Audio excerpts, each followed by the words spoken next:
இங்க எத்தனை குடும்பம் இருக்கு, என்னென்ன பிரச்சனை சந்திக்கிறீங்க? இங்க 200 குடும்பம் இருக்கு. காத்து அதிகமா இருக்கனால யாருமே கடலுக்குலாம் போகல, வீட்டுலதான் இருக்கான். காத்து ரொம்ப நாளைக்கெல்லாம் அதிகம்னு சொல்றாங்க. அதனால என்ன பண்றதுன்னு தெரியல. மீனவர் எல்லாம் இருக்கான். ஊத்து ஊர்ல நைட்டு தூங்க முடியல. ஊத்து ஊறி வீட்டுக்குள்ள தண்ணி வந்துருச்சு. ஒரு 4-5 வீட்டுல தூங்க முடியாத நிலைமை, விடிய விடிய உட்கார்ந்து இருந்திருக்காங்க. இப்போ ஒண்ணுமே தங்க முடியாத நிலைமையா இருக்கு. அரசாங்கம் பார்த்து உதவி செஞ்சா நல்லா இருக்கும்.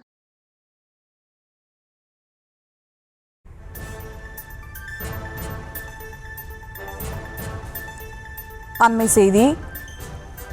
தனுஷ்கோடி மீனவ கிராமத்தில் கடலில் புகுந்ததால் மக்கள் அவதியடைந்திருக்கின்றனர். மேலும் விவரங்களோடு இணைகிறார் செய்தியாளர் பூபேஷ். வணக்கம் பூபேஷ், விவரங்கள்.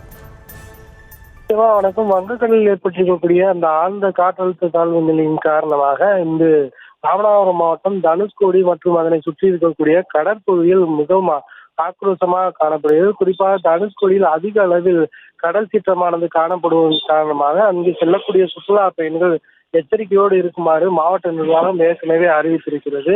அது மட்டுமல்லாது அந்த தனுஷ்கோடி பகுதியில் இருக்கக்கூடிய கடற்கரையை ஒட்டி இருக்கக்கூடிய குடியிருப்புகள் முழுவதும் மிகுந்த சிரமத்திற்கு ஆளாகியுள்ளன. குறிப்பாக அந்த குடிசை பகுதிக்கு கை தோண்டினாலே கூட மழைநீர் ஊற்றெடுக்கக்கூடிய காட்சிகளை நம்மால் பார்க்க முடியுது. தனுஷ்கோடி பகுதி முழுவதும் கடல் சீற்றம் காணப்படும் காரணமாக அங்கு வரக்கூடிய சுற்றுலா பயணிகள் கடலில் இறங்கி குளிக்கவோ செல்ஃபி எடுக்கவோ வேண்டாம் என அறிவிக்கப்பட்டுள்ளதோடு இந்த பகுதி முழுவதும் கடல் சீற்றமாக காணப்படுவதால் இங்கு அந்த மீனவர்கள் மீன்பிடிக்க செல்லாத சூழலும் நிலவுகிறது. ராமநாதபுரம் மாவட்டம் தனுஷ்கோடி பகுதியில் கடல் சீற்றத்தின் காரணமாக மீனவர்கள் கடும் அவதிக்கு ஆளாகி இருக்கிறார் என்பது குறிப்பிடத்தக்கது.